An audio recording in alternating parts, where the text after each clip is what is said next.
Hello friends, I am Manisha. Welcome to foundation learning. आज हम एक बहुत ही इंपॉर्टेंट चीज़ आप लोग के लिए लेकर आए हैं, मॉक टेस्ट। ठीक है, आप लोग के एग्जाम्स आने वाले हैं, सबकी प्रिपरेशन बहुत अच्छे से चल रही होगी।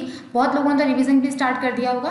तो अब वही हम लोग चेक करते हैं कि जो आप लोगों ने अभी तक पढ़ा है वो कितना वर्थफुल रहा है। ठीक है, जो आपकी ऑफिशियल वेबसाइट है ICAI की, उन्होंने लोगों ने 2 मॉक टेस्ट आपकी वेबसाइट पर डाले हैं। वहीं से हम लोगों ने ये क्वेश्चंस लिए हैं ताकि आप लोगों का क्रॉस चेक हो जाए कि जो हम लोग पढ़ रहे हैं वो कितना हमारे लिए हेल्पफुल है। ठीक है, जो अभी तक हमने पढ़ा है, क्विक पेपर जो बनेगा वो मॉक टेस्ट जो पेपर आपका वो सैम्पल पेपर अवेलेबल है साइट पर, उसी के अकॉर्डिंग आने वाला है।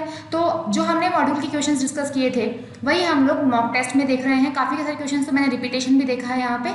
तो जिन लोगों को अभी तक मॉड्यूल जो है अच्छे से कवर हो गया है जिनका, आई होप वो ये मॉक टेस्ट बहुत अच्छे से क्लियर कर लेंगे। ठीक है, अभी हम लोग सिर्फ रीजनिंग वाला सेक्शन इसमें डिस्कस कर रहे हैं। 2 मॉक टेस्ट है, ये हमारा फर्स्ट वीडियो है। उसके बाद हम नेक्स्ट वीडियो इसके बाद बनाने वाले हैं। ठीक है, तो चलिए विदाउट एनी टाइम गवाए हम लोग स्टार्ट कर देते हैं। I hope you all are ready. ठीक है, चलिए स्टार्ट करते हैं। हम लोग अभी स्टार्ट कर रहे हैं आपका सी फाउंडेशन कोर्स का जो मॉक टेस्ट पेपर 1 है। ये पेपर 1 है और ये जो आपका रीजनिंग वाला सेक्शन आता है वो आता है पेपर 3 में। ठीक है, तो हम लोग जो है पेपर 3 डिस्कस कर रहे हैं। उसमें 3 पार्ट है, business mathematics, logical reasoning and states. तो अभी हम लोग रीजनिंग यानी कि जो पार्ट बी है आपका लॉजिकल रीजनिंग, उसको हम लोग डिस्कस कर रहे हैं। इसके 20 क्वेश्चन आपके टेस्ट में गिवन है जो कि ICAI की ऑफिशियल वेबसाइट पे अवेलेबल है। वो सेम क्वेश्चंस, वही क्वेश्चंस हम लोग डिस्कस करने वाले हैं। ठीक है, चलिए स्टार्ट करते हैं। जो आपका अब देखिए यहाँ पे 41 नंबर का जो क्वेश्चन क्यों आ रहा है, क्योंकि ये एक ही पेपर उन्होंने मार्च करके बनाया है तीनों सब्जेक्ट का, मैथ्स का, स्टेट्स का एंड रीजनिंग का। तो 40 तक जो क्वेश्चन थे वो अपने मैथ्स के थे। ठीक है, अब 41 से लेके 60 तक जो हमारे क्वेश्चन चलेंगे वो हमारे रीजनिंग के चलने वाले, यानी कि 20th क्वेश्चन यहाँ पे गिवन है रीजनिंग के। ठीक है, तो अब चलो स्टार्ट करते हैं। जो फर्स्ट क्वेश्चन है देखिए, in a certain code language exam is coded as 39, paper is coded as 51, then pass is coded as। देखिए आपको समझ में आ गया होगा, कोडिंग डिकोडिंग हमने पढ़ा था सीरीज वाले चैप्टर में।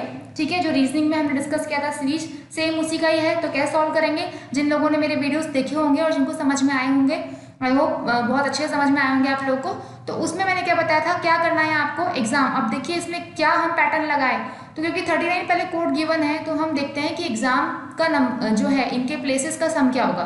तो ये 5 पे आता है, ये अपना किस पे आता है 24 पे, A1 पे आता है, M आता है 13 पे। मैंने ये आपको कहा था कि अगर आपको सीरीज वाला चैप्टर अच्छे से करना है तो आप लोग इनका क्या कीजिए, सम एडिशन मतलब इनके प्लेसेस का ध्यान रखिए। क्योंकि देखो मुझे याद थी तो मैंने फटाफट से अप्लाई कर दी, अब याद नहीं होगी तो आप लोग क्या करोगे, पहले कैलकुलेट करोगे फिंगर्स पर, उसके बाद फिर आप अप्लाई करोगे, तो थोड़ा टाइम कंज्यूमिंग हो जाता है। तो इसलिए आप प्लेसेस ध्यान रखिएगा इनका। ठीक है, जब इनका सम करते हैं हम लोग तो हमारे पास इनकी वैल्यू आती है 43। ऐसे ही जब हम पेपर, ये PAPER, तो P अपना आता है कौन से प्लेस पे, 16th प्लेस पे, A फर्स्ट पे, फिर अगेन P 16th पे, और E हमारे 5th पे आता है, और R जो आ रहा है हमारे 18th प्लेस पे आता है। तो जब हम इन पांचों का एडिशन करते हैं तो हमारे पास वैल्यू आती है 56। अब देखिए यहाँ पे हमारा सम आ रहा है 43, लेकिन यहाँ पर 39 गिवन है। तो अभी 39 कैसे आया होगा, इस 43 में से अगर मैंने 4 माइनस किया तो हमारे पास क्या आता है 39 आता है। तो ये हमारा सही हो गया, 39 आ रहा है। लेकिन यहाँ पेपर में 56 है, अब यहाँ पे अगर 4 माइनस करते हैं तो हमारे पास 52 आता है, जबकि यहाँ पे क्या गिवन है 51। तो यहाँ पे हमने क्या किया, -5 किया। तो जब -5 करते हैं तो आता है हमारे पास 51, जो कि करेक्ट है। अब क्या लॉजिक फॉलो हुआ, देखिए जो एडिशन था, ठीक है 43, उसमें से हमने 4 माइनस किया। क्यों, क्योंकि यहाँ पे हमारे पास 4 अल्फाबेट्स है। ठीक है, ऐसे ही इसका जो एडिशन था 56, उसमें से हमने 5 माइनस किया, क्योंकि हमारे पास कितने अल्फाबेट है, 5 अल्फाबेट है। तो आपको पैटर्न पता चल गया। तो अब हमें निकालना है पास। तो पास में कितने अल्फाबेट है, 4। मैं यहाँ पे लिखी हूँ PASS। P कौन से प्लेस पे आता है, 16 पे, +1 A के लिए, और S हमारा आता है कौन से प्लेस पे, 19th प्लेस पे। तो ये 19 + 19 2 टाइम्स हो जाएगा, क्योंकि S 2 बार है। जब इनका एडिशन करते हैं तो आता है 55। अब यहाँ पे सब्ट्रैक्शन किसका होगा, 4 का, क्योंकि यहाँ पे कितने लेटर्स है, कितने अल्फाबेट है, 4। तो जब हम 4 को माइनस करते हैं तो यहाँ पे हमारा आंसर आएगा 51। It means option number D is the correct answer. ठीक है, समझ में आ गया होगा, बहुत सिंपल सा लॉजिक है ये तो। ठीक है, चलिए अब हम देखते हैं नेक्स्ट कौन सा है हमारा 42। 42 हमारा क्या कहता है, find the odd man out. ये भी हमारे सीरीज वाले चैप्टर में से लिया हुआ है। देखिए ऑड मैन आउट निकालने के लिए हमें देखिए जनवरी, अप्रैल, जुलाई, अक्टूबर। सबसे पहले इनके प्लेसेस देख लेते हैं। ये नंबर 1 पे आता है, देन 4 पे, 7 पे और 10 पे। इससे कोई लॉजिक पता नहीं चल रहा है, सब में 3-3 का डिफरेंस है। ठीक है, तो ऑड मैन आउट हम नहीं निकाल सकते। अब देखिए यहाँ पे कुछ जो मंथ होते हैं आपको पता है 30 डेज के होते हैं, कुछ 31 डेज के होते हैं। हमें ये पता है जनवरी 31 डेज में आता है, अप्रैल जो है वो 30 डेज लेके आता है, जुलाई 31 एंड अक्टूबर भी 31 लेके आता है। ठीक है, तो इसका मतलब अप्रैल जो है वो हमारा अलग हो जाएगा, तो आंसर इसका आ जाएगा बी, ऑड मैन आउट में अप्रैल हो जाएगा, क्योंकि ये 30 डेज वाला है और बाकी 3 रिमेनिंग जो है वो 31 डेज वाले हैं। ठीक है, ये भी क्लियर हो गया, बहुत ईजी सा है। नाउ 43 क्या कह रहा है, find the again odd man out निकालना है इस सीरीज में से 5, 10, 17 एंड 25। इस सीरीज में से ऑड मैन का मतलब है कि आपको कोई गलत टर्म निकालनी है। ठीक है, अब देखिए पैटर्न क्या फॉलो हो रहा है, 5 to 10 में 5 का डिफरेंस है, फिर यहाँ पे 7 का डिफरेंस आ गया, यहाँ पे जब हम माइनस करते हैं तो हमें मिलता है 8 का डिफरेंस। ठीक है, अब अगर हम देखें पैटर्न कि यहाँ पे दो दो के यानी कि 5 पहले एक ऑड नंबर आया फिर 7, तो यहाँ पे आना 9 चाहिए था, लेकिन यहाँ पे क्या आ गया 8 आ गया, तो मतलब यहाँ पे नंबर 25 की जगह आना चाहिए था 26। जो ये पैटर्न फॉलो हो उसके अकॉर्डिंग हम देखते हैं तो आंसर क्या हो जाएगा हमारा ऑप्शन नंबर डी 25। ठीक है, इतने समझ में आ गए होंगे, बहुत ईजी, और तीनों ही क्वेश्चन आपके सीरीज वाले चैप्टर से लिए हुए हैं। ठीक है, चलिए आगे देखते हैं 44 नंबर का जो क्वेश्चन है, Mohan starts from point A and walks. अच्छा, ये कौन से का है, ये है डायरेक्शन सेंस वाले का, जो हमारा सेकंड चैप्टर में डिस्कस किया था डायरेक्शन सेंस, ये वहां से लिया है। चलिए स्टार्ट करते हैं। देखिए मोहन ने पॉइंट ए से स्टार्ट किया, सपोज कीजिए मेरा पॉइंट यहाँ पर है ए, डायरेक्शन में हम लोग कैसे सॉल्व करते हैं, सिर्फ जैसे जैसे क्वेश्चन में मेंशन है वैसे हमें ड्रॉ करते हुए चलना है।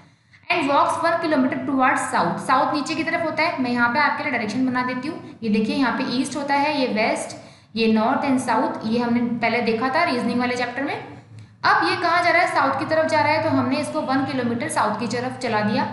टर्न लेफ्ट, अब आपको पता होना चाहिए कि जब हम यहाँ पे नॉर्थ वर्ड बढ़ते हैं तो यहाँ हमारा राइट होता है, यहाँ लेफ्ट होता है, लेकिन जब हम साउथ वर्ड जाते हैं तो यहाँ पे हमारा लेफ्ट हो जाता है, यहाँ पे हमारा राइट हो जाता है। कैसे पता लगाया, हम यहाँ पे खुद खड़े होंगे और उसके बाद देखेंगे हमारा राइट लेफ्ट कहाँ है। ठीक है, तो यहाँ पे हमारा 1 यहाँ पे हो गया, सॉरी 1 किलोमीटर हम लोग चले साउथ में, तो अब कहाँ लेफ्ट में टर्न ले रहे हैं, तो लेफ्ट हमारा इस तरफ होगा, लेफ्ट में हम लोगों ने टर्न कर लिया और अगेन 1 किलोमीटर हम लोग चले। ठीक है, then he turns again and walks 1 kilometre. अब देखिए यहाँ पे एक चीज सोचने वाली है, इसने बोला है देन ही टर्न्स अगेन, लेकिन टर्न करने का इन्होंने साइड नहीं बताया लेफ्ट या राइट, तो हम यहाँ पे लेफ्ट ही लेके चलेंगे। क्यों लेके चलेंगे लेफ्ट, क्योंकि पहले इसने लेफ्ट लिया है टर्न और फिर कह रहा है देन टर्न अगेन, मतलब दोबारा टर्न लिया, तो इसने दोबारा भी लेफ्ट टर्न ही लिया है, हम ये मान के चलेंगे।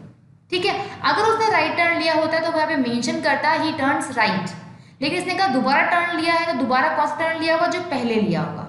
ठीक है, अब देखिए यहाँ से अगर हम बढ़ेंगे तो लेफ्ट हमारा यहाँ होगा ऊपर और राइट हमारा नीचे होगा, तो हम लोगों ने ऊपर अगेन टर्न लिया और अगेन हम लोग 1 किलोमीटर चले हैं। अब हमारा हम यहाँ पे आ गए और हमारा फेस कहाँ है, ऊपर की तरफ है। ठीक है, अब क्वेश्चन क्या पूछा है, नाउ ही इज फेसिंग, हमारा फेस कहाँ है, ऊपर की तरफ है, और ऊपर क्या है यहाँ पे देखिए नॉर्थ है, आंसर क्या आ जाएगा इसका ऑप्शन नंबर सी नॉर्थ। ठीक है, क्लियर हो गया होगा। हम लोग यहाँ से चले हैं साउथवर्ड, फिर हम लोग ईस्टवर्ड मूव किया है, फिर हम लोगों ने नॉर्थवर्ड मूव किया है, फिर पूछा है फेस कहाँ पे, तो फेस हमारा नॉर्थ डायरेक्शन में होगा।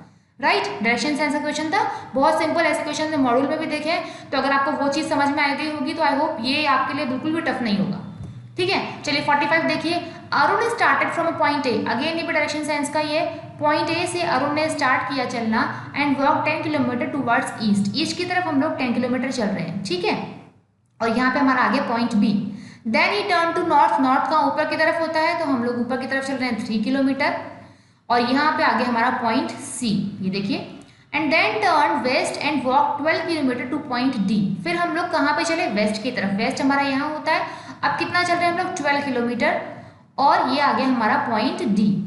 Then again turn south and walk 3 kilometre, again हमने साउथ में टर्न लिया और 3 किलोमीटर चल के ये हमारा पॉइंट आ गया ई। अब पूछा है in which direction he is, sorry in which direction is he from his starting point, ये चीज ध्यान से पढ़िएगा, अगर वो सिर्फ बोलता in which direction he is now, तो नाउ तो देखिए उसका फेस नीचे की तरफ होगा यानी कि साउथवर्ड होगा, लेकिन इसने क्या बोला है in which direction is he from his starting point, मतलब उसका स्टार्टिंग पॉइंट ए था, यहाँ से वो कौन सी डायरेक्शन में है, तो हम अगर इसको यहाँ, ये यहाँ पे खड़ा है, हम यहाँ पे खड़े हो गए इसको देखेंगे तो कौन सी डायरेक्शन आती है हमारी, वेस्ट। ठीक है, ये लाइन बहुत इंपॉर्टेंट है कि स्टार्टिंग पॉइंट से वो कहाँ पर है, तो स्टार्टिंग पॉइंट हमारा ए ये वाला था, और इससे अगर हम इस प्लेस को देखेंगे तो ये हमारी वेस्ट साइड में आता है, यानी कि ऑप्शन नंबर सी इसका करेक्ट आंसर होगा। आप लोग ध्यान कर लीजिएगा, बहुत बच्चे गलती करते हैं, वो लोग सोचते हैं कि ये पूछा now in which direction he is now facing, ठीक है, तो उसका आंसर बस बिना देख के दे देते हैं कि यहाँ पे ई साउथ डायरेक्शन में है तो साउथ आंसर होगा, लेकिन इसने बोला है फ्रॉम हिज स्टार्टिंग पॉइंट, ये बहुत इंपॉर्टेंट है। स्टार्टिंग पॉइंट देखें तो हम ए पे जाएंगे पहले, फिर वहां से देखेंगे वहां से हमें ई किस डायरेक्शन में दिख रहा है, तो ई का डायरेक्शन हमें कहाँ दिख रहा है, ए की तरफ से वेस्ट में है ई, तो हमारा आंसर हो जाएगा वेस्ट। ठीक है, क्लियर हो गया। चलिए अब देखते हैं 46 नंबर का।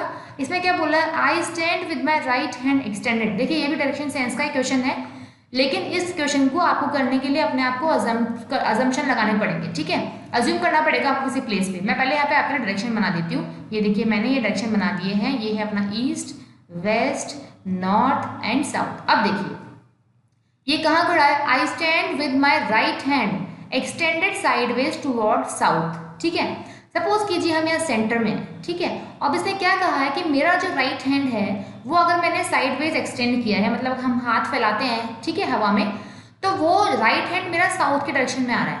अब अगर सपोज कीजिए आप यहाँ पे खड़े हो और अगर मुझे राइट हैंड यहाँ पे रखना है, तो आप अपने आप को अज्यूम कीजिए इस प्लेस पे और सोचिए आपका फेस किस तरफ आएगा। ठीक है, देखिए अगर हम यहाँ पे खड़े होते हैं और अगर हमें अपना राइट हैंड इस तरफ करना है, तो हमारा फेस डेफिनेटली इस तरफ होगा, क्योंकि अगर हमारा फेस इस तरफ होगा तो राइट हैंड हमारा ऊपर हो जाता है। क्योंकि मैंने क्या कहा था कि जब हम वेस्ट वर्ड खड़े होते हैं तो हमारा राइट नीचे आएगा। ठीक है, मतलब अगर हम ईस्ट वर्ड खड़े हैं तो राइट नीचे आता है और लेफ्ट ऊपर आ जाता है। ठीक है, ये हमने डिस्कस किया था। तो अब हम यहाँ पे खड़े हैं और राइट हैंड को हमने एक्सटेंड किया हुआ है साउथ वर्ड डायरेक्शन में, इसका मतलब हमारा फेस कहाँ पर है, ईस्ट डायरेक्शन में है। आपने आपको अज्यूम कीजिए, आपको समझ में आ जाएगा कि कैसे ये हो रहा है। ठीक है, अब देखिए towards which direction will be my back. अब देखिए यहाँ पे अगर फेस आ रहा है तो ऑब्वियसली बैक कहाँ आ जाएगी, वेस्ट में ही तो आएगी, तो आंसर क्या आ जाएगा इसका, वेस्ट। बी ऑप्शन इसका करेक्ट आंसर होगा वेस्ट। ठीक है, चलिए अब देखते हैं 47 नंबर का जो क्वेश्चन है वो क्या गिवन है। In a certain language Madras is coded as, again coding decoding वाला है ये जो हमने सीरीज वाले चैप्टर में डिस्कस किया था। मद्रास को हमने कोड किया है इस तरीके से, पूछा है बॉम्बे को हम कैसे कोड करेंगे। अब देखिए ये कैसे निकला होगा, यहाँ पे मैं मद्रास लिख रही हूँ MADRAS, और इसको जब हमने कोड किया तो वो क्या बना, NBESBT। तो आप लोग कुछ देख रहे हैं कि ये पैटर्न क्या आ रहा होगा। देखिए M के बाद N आ रहा है, मतलब हमने +1 किया है, A के बाद B, B के बाद E, RSABST, यानी कि जब हमने इनकी प्लेसेस में +1 किया तो हमें ये मिलता है। तो अब करना क्या है, बॉम्बे में भी सेम ऐसे ही करना होगा। यहाँ पे मैं बॉम्बे लिख देती हूँ BOMBAY, B में +1 यानी कि B के बाद आता है C, O के बाद PMNBCAB और Y के बाद क्या आता है Z। ठीक है, तो ऑप्शन जो है मिलेगा वो मिलेगा वो CPNCBZ, ऑप्शन नंबर बी जो है वो इसका हमारा करेक्ट आंसर हो जाएगा, CPNCBZ। ठीक है, तो ऑप्शन नंबर बी, बहुत सिंपल है ये भी। 48 नंबर का जो क्वेश्चन है वो कह रहा है देयर आर 5 हाउसेज। अब ये किसके आ गए, सिटिंग अरेंजमेंट के आ गए। ठीक है, सिटिंग अरेंजमेंट 5 हाउसेज है, तो ये 5 प्लेसेस हमने पहले बना दिए हैं। A is the right of B, जो हमारा A है वो क्या है, B के राइट में है। तो आपको पता होगा, मैंने बताया था जब भी हम सिटिंग अरेंजमेंट क्वेश्चन करते हैं तो हम लोग अज्यूम करते हैं कि जैसे हम लोग बैठे हैं वैसे ही जो क्वेश्चन में मेंशन है वो लोग बैठे होंगे। तो उस केस में हमारा राइट जो है वो इस तरफ हो जाता है और हमारा लेफ्ट जो है वो इस तरफ होता है। ठीक है, अब बोला है A is the right of B, B के राइट में है कौन, A, तो B यहाँ पे होगा तो B के राइट में इस तरफ A हो जाएगा। And E is the left of C and right of A, और जो हमारा E है वो A के तो राइट में है, तो A के राइट में मतलब इस तरफ कौन होगा, हमारा C होगा, और सॉरी E होगा। ठीक है, और ये जो है C के लेफ्ट में है तो हमारा C यहाँ पे आ जाएगा, C के लेफ्ट में E आ गया और A के राइट में हमारा E आ गया। सही हो गई condition. Now last condition is B is the right of D। अब B जो है हमारा D के राइट में, तो D यहाँ पे होगा तो D के राइट में हमारे पास B मिल गया। ये पूरी कंडीशन फुलफिल हो गई। विच house is the middle, middle में कौन आ रहा है, हमारा A आ रहा है, तो आंसर आ जाएगा हमारा ऑप्शन नंबर A। ठीक है, इजी है ये भी।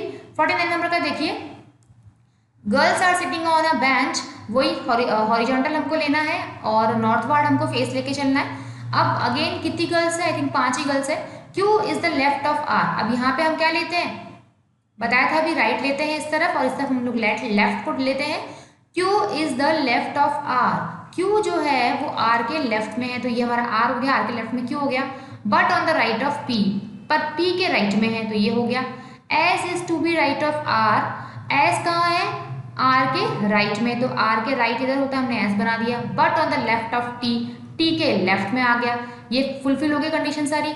Who are the extreme, extreme मतलब बिल्कुल एजेस पे कौन बैठे हैं, तो ये पी बैठा है, इधर टी बैठा है, तो कौन सा पेयर फुलफिल होगा, P and T, option number A इसका राइट आंसर होगा। ठीक है, इजी है ये भी, और ये दोनों क्वेश्चन से हमारे सिटिंग अरेंजमेंट से, और पहला जो क्वेश्चन था 47 का वो था हमारे पास कोडिंग डिकोडिंग यानी कि सीरीज वाले चैप्टर से।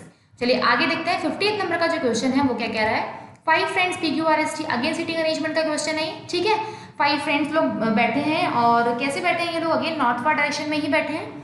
S is between T and Q, तो हम लोग इस तरह से ले सकते हैं कि S जो है वो T और Q के बीच में है, तो ये T एंड Q इस तरह से भी हो सकता है, और Q T S इस तरह से भी हो सकता है। And Q is to the immediate left of R, लेकिन अब दोनों में से कौन सा सही होगा वो हमें इस नेक्स्ट लाइन से डिसाइड करना है। Q is to the immediate left of R, immediate left मतलब हमारा इस तरफ, तो Q अगर हमें इमीडिएट लेफ्ट में लाना है किसके, R के, तो हमें R अगर यहाँ प्लेस करते हैं तो Q तो राइट में हो जाएगा, तो इसका मतलब R हमें यहाँ प्लेस करना पड़ेगा, और इसके इमीडिएट लेफ्ट में हमें मिलेगा Q। तो जो अभी तक सीरीज बनी है वो क्या बनी है, T S Q and R, और R के लेफ्ट में मिल गया हमें Q, यानी कि हम लोग सही कर रहे हैं। ठीक है, फिर है P is to the immediate left of T, तो यानी कि लेफ्ट मतलब P जो है T के लेफ्ट में है, T के लेफ्ट मतलब हमें इस तरफ जाना होगा, और यहाँ पे हमें P को प्लेस करना होगा। ये हमारी सीरीज बन गई। Who is in the middle, middle में कौन आ रहा है, S आ रहा है, तो आंसर आ जाएगा option number A S। Clear है। अब देखिए 51 52 दोनों के लिए सेम डायग्राम बनेगा, और ये भी सिटिंग अरेंजमेंट का ही है, लेकिन ये सर्कुलर अरेंजमेंट है। हम लोगों ने सर्कुलर अरेंजमेंट देखा था जहाँ पे हमने दो चीज देखी थी, फेस वर्ड और सॉरी सेंटर वर्ड फेस था, और एक सेंटर से आउटवर्ड फेस था। अब ये क्या है, सेंटर फेसिंग है। ठीक है, अब देखिए 6 प्लेसेस बना देते हैं, 1 2 3 4 5 एंड 6 फ्रेंड्स हैं। पहले क्या बोला है, अच्छा एक चीज आएगा, जब हमारा फेस जो है सेंटर वर्ड होता है तो हम लोगों का इस तरफ होता है राइट, यानी कि जब हम लोग एंटी क्लॉकवाइज मूव करेंगे तो हम लोग राइट में जाएंगे, यानी कि मैं इधर भी बना देती हूँ एक बार, ये राइट में, और जब हम लोग क्लॉकवाइज मूव करेंगे तो हम लोग लेफ्ट में जाएंगे, ये चीज ध्यान रखिएगा। और जब हमारा फेस आउटवर्ड होता है सेंटर से, तब हम लोग बिल्कुल इसका अपोजिट करते हैं। ठीक है, तो क्या बोला है, E is to the left of D, यानी कि अगर D मेरा यहाँ पे है तो D के लेफ्ट में मतलब इधर कौन हो जाएगा, E हो जाएगा।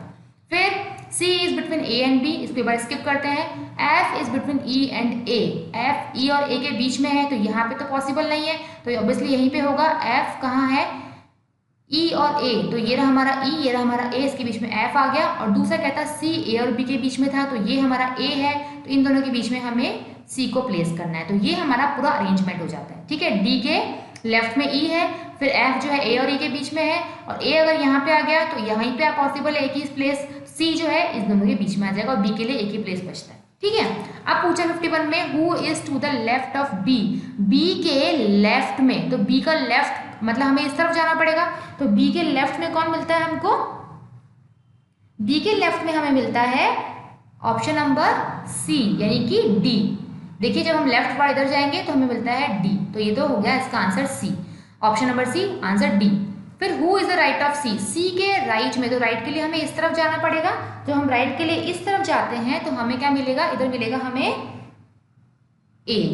ठीक है, देखिए जब हम C के राइट में, who is to the right of C के राइट पर पूछा है, C का राइट मतलब हमें इस तरफ जाना है, C के राइट में हमें मिलता है A, यानी कि ऑप्शन नंबर A इसका आंसर आ जाएगा A। ठीक है, दोनों क्लियर हो गए होंगे ये कि C के राइट में और B के लेफ्ट में, B के लेफ्ट में हमारा D आता है और C के राइट में हमें मिलता है A। ठीक है, चलिए अब आगे देखते हैं 53 नंबर का जो क्वेश्चन है वो क्या कह रहा है, in a March pass 7 persons are standing in अ रो, ये भी अगेन किसका आ गया, सिटिंग अरेंजमेंट में ये है हमारा, 7 पर्सन्स है जो कि एक रो में है। Q is standing left to the R, again यहाँ पे हमारा R आ जाएगा, और यहाँ पे हमारा लेफ्ट यानी कि राइट और लेफ्ट हो जाएंगे ये। Q is standing left to the R, यानी कि R के लेफ्ट में, तो अगर ये R है तो इसके लेफ्ट इस तरफ होगा, इधर हमारा Q है, but right to the P, पर P के राइट में है, तो ये प्लेस सही है बिल्कुल। O is standing right to the N and left to the P, O क्या है, P के तो लेफ्ट में है और N के राइट में है, तो N के राइट में हो गया और P के लेफ्ट में हो गया। Similarly S is standing right to the R, R के राइट मतलब इस तरफ S है और T के लेफ्ट में हो गया। 1 2 3 4 5 6 7, ये 7 प्लेसेस जो है अरेंज हो गई। ठीक है, find out who is standing in the middle, middle में कौन दिख रहा है, Q दिख रहा है, तो ऑप्शन बी आ जाएगा आंसर Q। ठीक है, बहुत ईजी है ये भी सेम। फिर है 54, A is the sister of B. ये किसका आ गया क्वेश्चन बताइए? ये हम लोगों ने किया था ब्लड रिलेशन, ये उसका क्वेश्चन आ गया।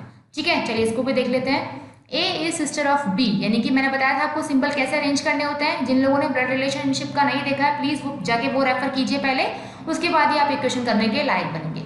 तो यहाँ पे देखिए A is the sister of B, यानी कि ए सिस्टर है तो हमने माइनस साइन लगाना है और बी का जेंडर हमें पता नहीं है। B is the brother of C, अब पता लग गया बी ब्रदर है किसका? सी का, यानी कि ये तीनों सिबलिंग है। C is the son of D, D का अगर सन है कौन? सी, तो ऑब्वियसली ये भी डी के बच्चे होंगे। फिर पूछा है how is D related to A, D का रिलेशन पूछा है ए से, तो डी क्या बनेगा इनका? अब देखिए डी जो है, डी का जेंडर हमें पता नहीं है, तो या तो ये मेल होगा या फीमेल होगा। अगर मेल होगा तो ये फादर हो जाएगा, अगर ये फीमेल होगी तो मदर हो जाएगी। ठीक है, इस तरह के क्वेश्चन हमने मॉड्यूल के जब डिस्कस किए थे तब भी किए थे ब्लड रिलेशनशिप वाले चैप्टर में, लेकिन मैंने आपको कहा था कि अगर वहां पे कोई एक ऑप्शन गिवन है दोनों में से तो आप वही ऑप्शन टिक कर देंगे। तो यहाँ पे मदर गिवन है तो मदर टिक कर देंगे। लेकिन सपोज अगर मदर और फादर दोनों होते और साथ में आता है कैन नॉट बी डिटरमाइंड, तो आप फिर कैन नॉट बी डिटरमाइंड को ही टिक करते। ठीक है, क्योंकि ये इसका जेंडर अभी डिफाइन नहीं है तो हम अपने आप से मदर या फादर नहीं ले सकते। लेकिन जब ऑप्शन में सिर्फ एक ही ऑप्शन गिवन है, अगर यहाँ पे सपोज मदर की जगह फादर भी गिवन होता तो आप फादर को टिक कर देते। दोनों कभी एक को एक साथ नहीं मिलेंगे, इससे डरने की कोई दिक्कत वाली बात नहीं है और कंफ्यूज होने की भी कोई बात नहीं है। ठीक है, तो अभी सिर्फ मदर गिवन है तो मदर ही को टिक करना है। ठीक है, चलिए 55 देखिए, if P is the husband of Q, P क्या है? हस्बैंड, तो फीमेल सॉरी मेल हो गया और डबल लाइन से हम लोग मैरिज का रिलेशनशिप शो करते हैं। तो क्यू इसकी वाइफ हो गई यानी कि फीमेल हो गई, तो माइनस साइन में लगा दिया। फिर and R is the mother of S and Q, R जो है एस एंड क्यू की मदर है, सॉरी हाँ ठीक है, तो क्यू और एस ये दोनों मतलब सिबलिंग हो गए और इनकी मदर है कौन? आर, यानी कि ये फीमेल है। What is R to P, R जो है पी की क्या लगेगी? देखो ये इसकी मतलब एक तरह से पी जो है इसकी वाइफ की मदर हो गई है, तो क्या हो गई है इसकी? आर जो है इसकी क्या हो गई? मदर इन लॉ हो गई, तो आंसर आ जाएगा डी, मदर इन लॉ। ठीक है, ये भी बहुत इजी है, बस ये आप बनाते टाइम बहुत अच्छे से बनाइएगा, अगर इनमें गड़बड़ हुई ना तो फिर बहुत गलत हो जाएगा आंसर। चलिए आगे 56 का देखें, वो किसका क्वेश्चन है? ये भी हमें ब्लड रिलेशन का ही लग रहा है। ठीक है, P is the father of T, P जो है हमारे किसके फादर है? टी के फादर है। फिर T is the daughter of M, और टी जो है वो डॉटर है, यहां बनाती हूं मैं इसको, क्या बोला है? P is the father of T, जो हमारे पास पी है वो फादर है किसका? टी का, और टी जो है डॉटर है किसकी? एम की। इसका मतलब यहाँ पे ये दोनों हस्बैंड वाइफ हो गए और ये इसकी डॉटर हो गई। M is the daughter of K, अब एम किसकी डॉटर है? के की। ठीक है, अब इसका मतलब के जो है टी के क्या हो गए? या तो नाना जी हो गए या नानी जी, क्योंकि हमें इसका जेंडर नहीं पता है। व्हाट इज पी टू के, यानी कि पी जो है व्हाट इज, देखिए ध्यान रखिए पी टू के पूछा है, पी जो है वो के लिए क्या है? तो पी हमारे पास के लिए क्या है बताइए? पी जो है वो क्या है? इसका सन इन लॉ है, आंसर आ जाएगा ऑप्शन नंबर डी। ठीक है, अगर पूछता के टू पी तो हम या तो फादर इन लॉ होता वो या मदर इन लॉ होता, लेकिन पूछा है पी टू के, तो पी क्या है के लिए? वो है son in law, option number D is the right answer. Right, चलिए 57 देख लेते हैं, A and B are brothers, again ये भी हमारा किसका है? ब्लड रिलेशन, तो A and B are brothers है, तो दोनों ये हमने भाई बना दिए हैं और सिबलिंग है दोनों। E is the daughter of F, F is the wife of B, B की जो वाइफ है वो कौन गिवन है? एफ, और जो ई है वो इन दोनों की डॉटर है, ये हमने ई बना दी यहाँ पे। ठीक है, what is the relation of E to A, E का ए से रिलेशन, तो ई इनकी क्या हो जाएगी? नीस हो जाएगी और ये इसके अंकल हो जाएंगे। तो हमें किसके पर्सपेक्टिव में आंसर देना है? इस ई के पर्सपेक्टिव में। क्यों? क्योंकि पूछा है relation of E to A, E का ए से रिलेशन, ई क्या है? ए की नीस है, तो आंसर आ जाएगा ऑप्शन नंबर सी 57 का। ठीक है, 58 देखिए, 58 हमारा किसका गिवन है? सिलॉग वाले चैप्टर का, अगर आप लोगों ने ध्यान से पढ़ा हो, मैंने सिलॉग के 3 वीडियोस बनाए हैं और ये उसी में बेस्ड हमारा सिलॉग का चैप्टर है। हमने पता था कैसे बनाने हैं हमको। फर्स्ट स्टेटमेंट क्या दिया है? सम बॉयज आर स्टूडेंट, सम का यानी कि सम का हम बनाते हैं सम बॉयज, ये बी से, और ये हमारा हो गया स्टूडेंट एस से। ऑल स्टूडेंट्स आर इंजीनियर, जितने भी हमारे स्टूडेंट है वो क्या है? हमारे इंजीनियर है, तो ये हमने बना दिया इस तरह से। ठीक है, अब देखिए all engineers are student, conclusion क्या निकल रहा है? ये जरूरी नहीं है, सारे इंजीनियर स्टूडेंट नहीं है, सिर्फ ये वाले जो स्टूडेंट है वही इंजीनियर है, तो ये तो हमारा रॉन्ग हो गया। फिर क्या है? Some boys are engineer, obviously some boys are engineer होंगे, कौन से बॉयज? जो कि हमारे स्टूडेंट में आ रहे हैं, और स्टूडेंट हमारा इंजीनियर में आ रहा है, तो ये हमारा करेक्ट हो गया। तो इसका करेक्ट आंसर आएगा ओनली सेकंड फॉलोज। ठीक है, सिलॉग वाला चैप्टर थोड़ा सा टिपिकल पड़ता है, इसलिए प्लीज आप लोग सिलॉग के 3 वीडियोस है, पहले वो अच्छे से देखिए समझिए, उसके बाद ही आप इसको कर सकते हैं। ठीक है, चलिए फिर 59 का जो क्वेश्चन है, अच्छा जैसे 59 और 56 जो क्वेश्चन है फ्रेंड्स, वो जो क्वेश्चन है दोनों ये आपके मॉड्यूल में नहीं है, तो इनके आने के चांसेस भी बहुत कम है। पता नहीं है क्यों इन लोगों ने डाल दिए हैं मॉक टेस्ट में, क्योंकि ये जो है डिडक्शन वाले चैप्टर में आते हैं जो कि आपके सिलेबस से आउट ऑफ सिलेबस है। ठीक है, डिडक्शन जो है ये उसमें आते हैं कि आपको स्टेटमेंट दिया होता है, कंक्लूजन दिया होता है, और फिर आपको ये पता लगाना होता है कि कंक्लूजन जो है वो स्टेटमेंट दोनों स्टेटमेंट के लिए सही है या किसी एक से निकल के आ रहा है। ठीक है, सिलेबस थोड़ा सा डिफरेंट होता है ये चैप्टर। तो अभी देख लेते हैं एक बार क्या है इसमें। देखिए, a conclusion drawn from two given statement mark the conclusion as if it is necessary following the two statement, if it is only far drawn conclusion, if it is conflict with the two given statement, if it is doubtful। ठीक है, अब देखिए statement क्या है, the sum of angles of a triangle ABC is 180 degree. ये बिल्कुल correct statement है। जब भी हम कोई ट्राइंगल बनाते हैं तो जब हम उनके तीनों जो एंगल है, सपोज ये ट्राइंगल है हमारा ABC का, तो हमारे पास इन तीनों का सम 180 आना जरूरी है, तभी ट्राइंगल की प्रॉपर्टी फुलफिल होती है। ठीक है, सेकेंड जो है इसमें वो क्या है, angle A in the triangle ABC equal to 90 degree. अब इसका मतलब ये हमारा राइट एंगल ट्राइंगल हो गया, तो राइट एंगल ट्राइंगल हमने ये बनाया है यहाँ पे ये रहा। अब इसमें बोला है एंगल A जो है 90 है, तो जो रिमेनिंग B और C हमारे बचते हैं वो ऑटोमेटिकली 45 के हो जाते हैं। ठीक है, या फिर ये 30 या फिर 60 के भी हो सकते हैं, ये डिपेंड करता है, किसी के भी हो सकते हैं। लेकिन अगर A हमारा 90 डिग्री है तो इस तरह से इनका वो बनेगा सम, ताकि इनका सम जो है 180 आ जाए। अब पूछा है कंक्लूजन क्या निकाला है, angle B is of 45 degree.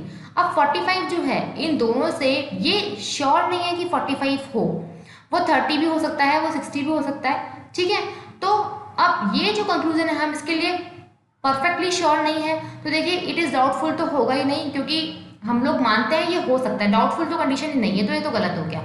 फिर if it conflict with the two given statement, conflict भी नहीं कर रहा है ये, क्योंकि अब ऑब्वियसली अगर एक 90 है तो एक 45 हो सकता है, तो कॉन्फ्लिक्ट भी नहीं कर रहा है, तो ये भी गलत हो गया। अब A और B में देखिए यहाँ पे लिखा है if it is only far drawn conclusion, और सेकंड क्या है, it is necessarily following the two statement. देखिए अगर सपोज 90 दिया है एक एंगल, तो दो एंगल हमारे 60-30 के भी हो सकते हैं और वो 45-45 के भी हो सकते हैं। ये आपको समझ में आ गया होगा। ठीक है, अब अगर दो केसेस बन गए हमारे पास, तो ये नेसेसरी वाली कंडीशन तब होती जब हमारे पास सिर्फ एक ही केस होता, मतलब हम लोग श्योर होते सिर्फ एक ही कंडीशन के लिए। लेकिन यहाँ पे जब दो केसेस बन गए तो हम इसमें ऑप्शन B को टिक करेंगे, क्योंकि यहाँ पे ये परफेक्टली ट्रू नहीं है, मतलब ये कंडीशन एक बनती है लेकिन ये जरूरी नहीं है कि यही बने, दूसरी कंडीशन भी हमारे पास एक अवेलेबल है। तो ये क्या हो जाएगा इसका आंसर, ओनली फार ड्रॉन कंक्लूजन, की कंक्लूजन निकल के तो आ रहा है लेकिन ये मतलब एक तरह से परफेक्ट नहीं है। ये आंसर इसका करेक्ट है, लेकिन एक चॉइस है, दूसरी चॉइस भी मेरे पास अवेलेबल है। सिर्फ अगर सिंगल चॉइस होती तो हम बोलते हैं necessarily following the two statement. Difference समझ में आ गया होगा। यहाँ पे हमारे पास दो चॉइस है, यानी कि जब ज्यादा चॉइस मिलती है तो हम लगाएंगे ओनली फार ड्रॉन कंक्लूजन, और जब हमारे पास सिंगल चॉइस मिलती है तो हम लगाएंगे necessary following the two statement. ठीक है, क्लियर हो गया होगा। अब देखिए हम लोग 60 भी देख लेते हैं, वो भी इसी टाइप का क्वेश्चन है। इसमें क्या बोला है, oxygen is essential for survival, ये एक स्टेटमेंट है, और दूसरा स्टेटमेंट है there is no atmosphere on the Mars. अब अगर एटमॉस्फेयर नहीं है तो मतलब वहाँ ऑक्सीजन भी नहीं होगी, तो अगर ऑक्सीजन वहाँ पे नहीं है तो वहाँ पे कोई भी सर्वाइव नहीं कर सकता। तो जो कंक्लूजन है वो क्या है, no living being can survive on Mars. ये बिल्कुल सही बात है। ठीक है, यानी कि दोनों कंक्लूजन से हम इसको निकाल पा रहे हैं, तो इसका क्या होगा, आंसर नंबर C हो जाएगा। If statement P and Q together support the conclusion, क्योंकि दोनों ही सपोर्ट करेंगे, सिर्फ एक से हम लोग कोई भी इसका कंक्लूजन नहीं निकाल पाएंगे, तो इसका आंसर आ जाएगा ऑप्शन नंबर C। ठीक है, तो ये हमारे हो गए टोटल 20 क्वेश्चंस, 41 से लेके 60 तक। रीजनिंग का फर्स्ट मॉक टेस्ट हमने डिस्कस कर लिया है। अब आप लोग अपना जजमेंट कीजिएगा कि आप लोगों ने कितने सही क्वेश्चंस किए हैं और कितने आपके गलत हुए हैं। जहाँ पे गलत जा रही है प्लीज़ उस चैप्टर को जाके दोबारा देखिए और दोबारा सॉल्व कीजिए, और जहाँ पे मिस्टेक हुई है उनको आप दूर करने की कोशिश कीजिए। टाइम अब बिल्कुल भी नहीं है, आप लोग को रिविजन भी स्टार्ट करना है। ठीक है, आई होप मैंने जो मॉक टेस्ट कराया है आप लोग को क्लियर हुए होंगे, और जहाँ पे भी आपको डाउट आ रहा है तो आप कमेंट सेक्शन में कमेंट करके पूछ सकते हैं। और फिर भी अगर आपको डाउट लगता है तो आप प्लीज़ पहले इन मॉक टेस्ट को करने से पहले रीजनिंग के जो हमने लेक्चर्स डिस्कस किए हैं पहले उनको डिटेल में आप पढ़िएगा अच्छे से, उसके बाद ही मॉक टेस्ट दीजिएगा। ठीक है, चलिए, all the best for your exam. Thank you, hope you like it. Please like, share and subscribe. Thank you very much.